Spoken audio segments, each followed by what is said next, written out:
तो भैया मुझे बस एक बात समझ में नहीं आ रहा है, जो कि बात अपना दिल में जो होता है मैं आप लोगों के सामने लेकर के आता हूँ।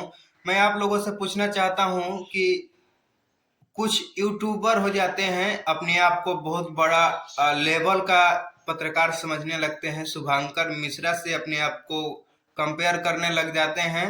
और भोजपुरी इंडस्ट्रीज और बिहार के रहने वाले रहते हैं, बिहार के रह करके और भोजपुरी को सुनने और भोजपुरी का नाम सुनने पर भी उनको घिन आता है, समझ जाओ कि क्या भोजपुरी का अस्तित्व ये लोग बचा रहे हैं।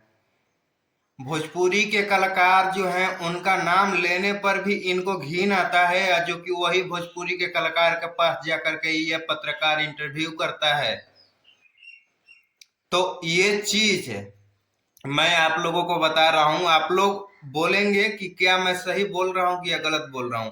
अगर जिस दिन ये शब्द वो पत्रकार के जुबानी से ये वीडियो वायरल हुआ था, लोगों तक पहुंचा था, लोगों ने इस पे अपना प्रतिक्रिया दिया था, लेकिन ये कलाकार लोग हैं जो भी स्टार कलाकार है आज के डेट में, एक एल्बम हिट हो गया तो मैं स्टार हो गया। जो भी स्टार कलाकार है करीब करीब 50 न 70-80% लोगों को ये चीज पता होगा कि भोजपुरी के कलाकार के बारे में अभद्र टिप्पणी करने के मुख्य कारण क्या हो सकता है, ये तो वही बता सकते हैं। या उनको चर्चा में आना था, या कलाकार के नजर में उनको बसना था। अब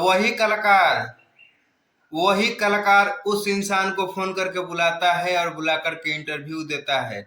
अरे भाई, आप उतना बड़े बड़े फिल्म दे दिए, आप उतना बड़े बड़े कलाकार हैं, हर जगह आपका चर्चा होता है, आप उस इंटरव्यू उसको देते हैं जिसके नाम से, जिसका शक्ल देखने से आजकल भोजपुरी सुनने वाले और भोजपुरी को पसंद करने वाले लोग नहीं देखना चाहते हैं, आप उसको लेकर के इंटरव्यू दोगे। और वो भी अपने आप को शुभांकर मिश्रा का बाप समझ रहा है। तो थोड़ा हमारे भोजपुरी के कलाकार लोग इस चीज पर ध्यान दें कि कौन हमारे भोजपुरी के लिए कर रहा है या कौन भोजपुरी को बर्बाद करने के लिए कर रहा है। ये सब नहीं करोगे तो क्या मतलब, ये पब्लिक देखेगा, पब्लिक किसको करेगा। आप उसको बोला है, बस देख लिया, सोशल मीडिया पर कुछ जवाब नहीं देना है। मैं स्टार हूं, अगर सोशल मीडिया पर कोई भी ट्वीट करता हूं तो बदनामी होगा कि भोजपुरी में कोई भी अगर ऐसा बोलता है तो उस पे ऐसे किया जाता है। तो आप डायरेक्ट सीधा बोल दो कि बोलो या मत बोलो, बोल दो बिजी हूं मैं, अभी काम है, ये है, वो है, दिस है, डेट है, जो भी करना है आप कर सकते हैं। लेकिन जो इंसान आपके बारे में गलत बोल रहा है, आप उसको, आप मगैया जवान, आपको कितना एकदम कोई हद नहीं है।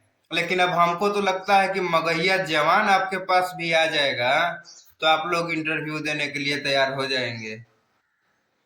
तो थोड़ा सा अपने दिमाग को भी थोड़ा थोड़ा चेंज करना चाहिए, क्योंकि इंटरव्यू देने से नहीं होता है कि क्या मतलब स्टार होते हैं तो स्टार किसी के पास भी बैठ करके इंटरव्यू नहीं दे देते हैं। थोड़ा इस सब भी ध्यान आप लोग देंगे तो थोड़ा चलेगा, नहीं तो भैया ऐसे बस का बात नहीं है कि आप लोग इंडस्ट्री चला लेंगे। इंडस्ट्री नहीं चल रहा है। अब तो पहले तो था कि मतलब बहुत ही अश्लीलता फैला हुआ था, जिसको बंद करने में काफी लोगों ने बहुत सारा कोशिश किया, लेकिन भोजपुरी इंडस्ट्री में अश्लीलता फैलता बंद नहीं हुआ और तेजी से बढ़ता गया।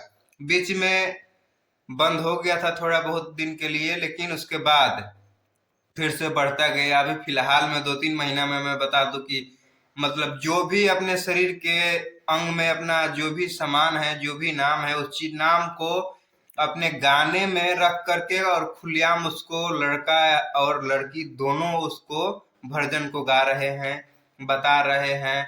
वो सब चीज गाली किसी गाना में दे देना, वो भी वायरल चल रहा है, देखो तो एक दिन में ट्रेंडिंग में आ जा रहा है, रील में। तो भैया ये सब क्या हो रहा है, क्या नहीं हो रहा है, थोड़ा इसके बारे में आप लोग थोड़ा सोचिए और विचारें। और भोजपुरी के कलाकार हैं उन लोगों के पास ये वीडियो को शेयर करें ताकि उन लोग को भी ये समझ आए कि ये जो हो रहा है वो सही नहीं हो रहा।